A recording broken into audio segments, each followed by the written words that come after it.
Good evening class. आज हम करने जा रहे हैं trigonometric ratio of some specific angles. यहाँ पे मैंने लिखा है 45, 30 एंड 60। ऑल्दो 45, 30 और 60 के साथ जो आपको टेबल में लर्न करना है वो 0 डिग्री और 90 डिग्री भी है, लेकिन डेरिवेशन में 0 डिग्री और 90 डिग्री हार्डली ही एग्जाम में आता है। तो आज आप मेरे साथ रिवाइज करो कि कैसे आप निकालोगे values of trigonometric ratio of 45 degree, 60 degree and 30 degree.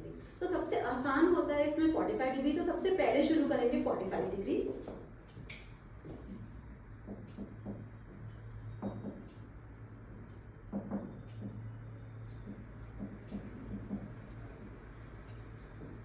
सबसे पहले शुरू करना है, ठीक है 45 ही स्टार्ट करते हैं। 45 से स्टार्ट करते हैं 45 डिग्री। 45 डिग्री सबसे आसान है, तो उसके लिए हम एक राइट ट्राइंगल बनाएंगे। अगर हम आपको पता है कि ट्रिग्नोमेट्रिक रेशियो सिर्फ राइट ट्राइंगल में ही अप्लाई किए जाते हैं, तो मैं यहाँ पर एक राइट ट्राइंगल बना रही हूँ, नेमिंग भी कर रही हूँ उसकी ABC, और यहाँ पर बना दिया 90 डिग्री। अगर हम ये बोल रहे हैं कि एक एक्यूट एंगल की वैल्यू 45 डिग्री है, तो दूसरे एंगल की भी वैल्यू 45 डिग्री होगी। तो हम यहाँ पे बना रहे हैं 45 डिग्री, यहाँ भी बना रहे हैं 45 डिग्री। और अगर हम ये निकाल लेते हैं एंगल सम प्रॉपर्टी से कि एक 45 है तो दूसरा भी 45 होगा, तो this will be an isosceles right triangle. Isosceles का मतलब हुआ कि इसकी ये दोनों साइड्स इक्वल होंगी। Hypotenuse is always the longest side. और अगर हम इसको कुछ अज्यूम कर रहे हैं, let us take AB is equal to BC is equal to small a। अगर आपने इसको a अज्यूम किया है और इसको भी a अज्यूम किया है, तो आप हाइपोटेन्यूज की value by using Pythagoras theorem निकालेंगे।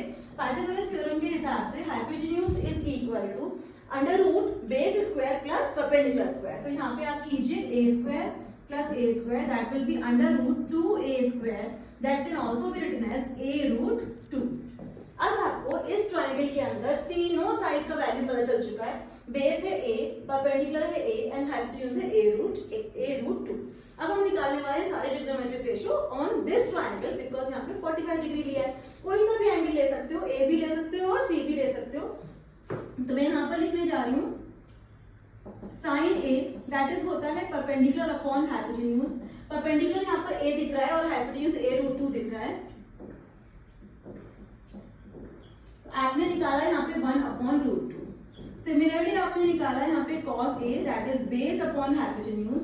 आपने देखा बेस a है और हाइपोटेन्यूज a रूट 2 है, तो यहाँ पर भी आएगा a upon a root 2। Cutting करने के बाद आपके पास आ गया 1 अपॉन रूट 2। उसके बाद आप निकाल रहे हो टेंजेंट थीटा, वो है tan a।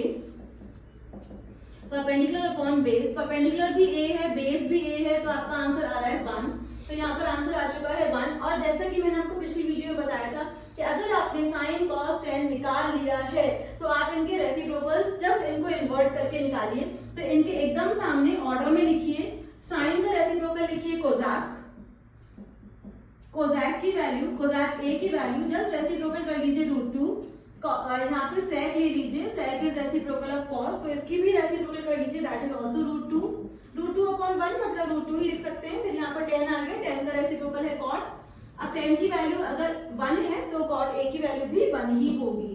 तो इस तरह से आपने डिराइव किया सारे ट्रिग्नोमेट्रिक रेशियो ऑफ एंगल 45। अभी हमारे पास बचा है 30 एंड 60। 30 और 60 के लिए हमको दूसरा ट्रायंगल बनाना होगा। सबसे पहले आप ये देख लो एक बार फिर से कि ये एक आइसोसेलेस ट्रायंगल था। यहाँ पे दोनों साइड को हमने a लिया, पाइथागोरस की मदद से a रूट 2 आ गया, और उसके बाद फिर हमने 3 ट्रिग्नोमेट्रिक रेशियो निकालने हैं, that is sin a, cos a and tan a। और आपको बाकी 3 निकालने की जरूरत नहीं है, because they are just the reciprocal. तो आप जो भी वैल्यू निकाल के लाओगे वो उसका उल्टा कर लेंगे। इस बात को हमेशा याद रखो कि sin 45, cos 45 आपस में इक्वल है और टेंजेंट 45 की वैल्यू 1 है। तो ये सारे ट्रिग्नोमेट्रिक रेशियो जो निकल कर आए हैं वो 45 डिग्री के लिए निकल कर आए हैं। और अभी हमारे पास जो बचा है वो है 30 एंड 60, तो वो भी मैं आपको करके दिखा रही हूँ।